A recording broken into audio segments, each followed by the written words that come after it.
Hello, my dear students. Today we will take another part of complex tissue. Uh, the complex tissue, it is a type of permanent tissue. Uh, why it is known as complex? Because it is made of more than one type of cells. Why it is complex tissue? Because it is made of more than one type of cell, and these different types of cells have common origin. It is very important point. More than one type of cells. That means complex tissue is formed of more than one type of cells. Transport, what is the function of this complex tissue? It transports water, minerals and food in plants. In case of plants, it transports water, minerals and food. Uh, the complex tissue actually is of two types. Number one is xylem and number second is phloem. The complex tissue has two parts, that means xylem and phloem. The xylem consists of four different types of cells.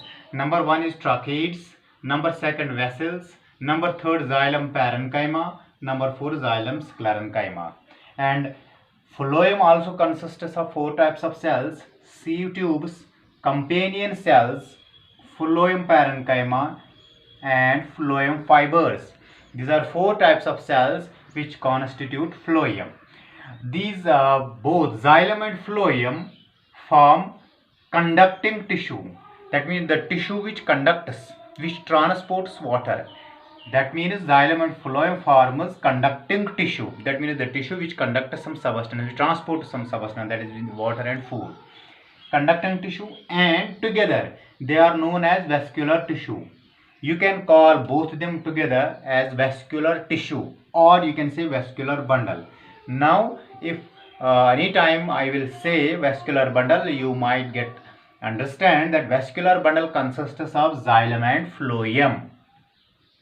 Now what is xylem? What are the different constituents or elements of the xylem, and what is the function of the xylem? Here xylem conducts water. The main function of the xylem is conducts water and minerals from soil to the plant.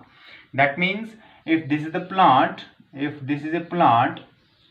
it conducts water from soil. It conducts water from soil and the transports it to the upwards to the plant. Elements of xylem are tracheids, vessels, xylem parenchyma and xylem sclerenchyma. These four elements, four types of cells which constitute xylem have different roles in transportation. Tracheids and vessels are elongated tube-like dead cells. That means xylem usually consists of the main two types of cells. That means tracheids and vessels. Tracheids and vessels. These are elongated tube-like cells. If I draw here the structure of the vessel, this is the structure of the vessel. The end walls are broken. These are vessels. These are vessels like this.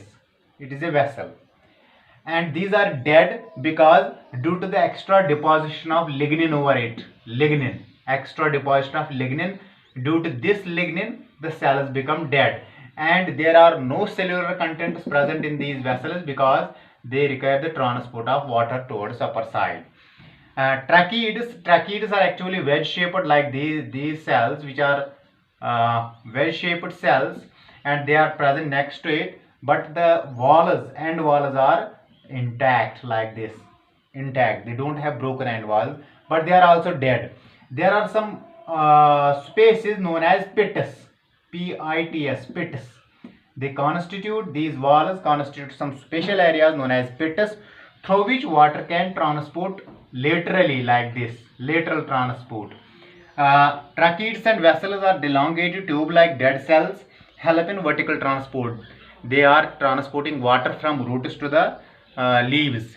Next is xylem parenchyma stores food. The another type of cell, xylem parenchyma, it is responsible for the storage of food and help in lateral conduction. Lateral conduction means if this is a plant, then the xylem and phloem are present. This xylem is present in the middle portion of that plant. Then the water is transported to the peripheral regions of the plant. These peripheral regions, The plant water is transported to these peripheral regions by xylem parenchyma. Now xylem provides mechanical support to the plant. The whole xylem, it is important for transport of water, but it also provides mechanical support. That means it provides strength to the plant. Now what is phloem? Phloem also is responsible for transport of food. That is known as translocation. Translocation. What is translocation? Actually, it is the transport of food, or you can say the function of phloem is translocation. Phloem transports food and hormones from the site of manufacture. Where the food and hormones get manufactured, that means at the green leaves. In green leaves are known as kitchens of the plant. These green leaves manufacture food, form food and hormones, and then the food and hormones are transported to other parts of the plants where they are required, to other plants. That means other non-green parts. Phloem consists of companion sieve tubes, companion cells, phloem parenchyma and phloem fibers. Sieve tubes and companion cells are elongated living cells. The comparison is phloem and xylem is that phloem consists of all living cells, but xylem consists of two dead cells. Sieve tubes and companion cells are living cells. They are living. They are not dead. They are living. As compared to the tracheids and vessels, they are dead. Sieve tubes and companion cells are elongated living cells. Sieve tubes have end walls perforated, known as sieve plates. I will draw here the sieve tubes. This is the structure of the sieve tube. These are like this.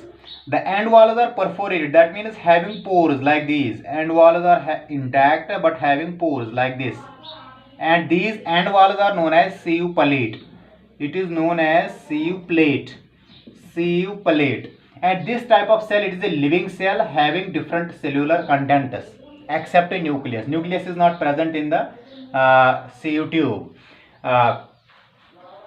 Known as sieve plates.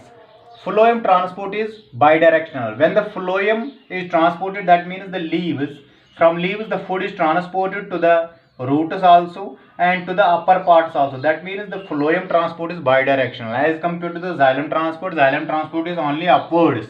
That means water is taken from soil to the upwards of the upward direction of the plant. But the food is transported in bidirectional means. That means towards downside, towards the roots, and towards the upper side, towards the growing tips, because growing tips require more energy and more food.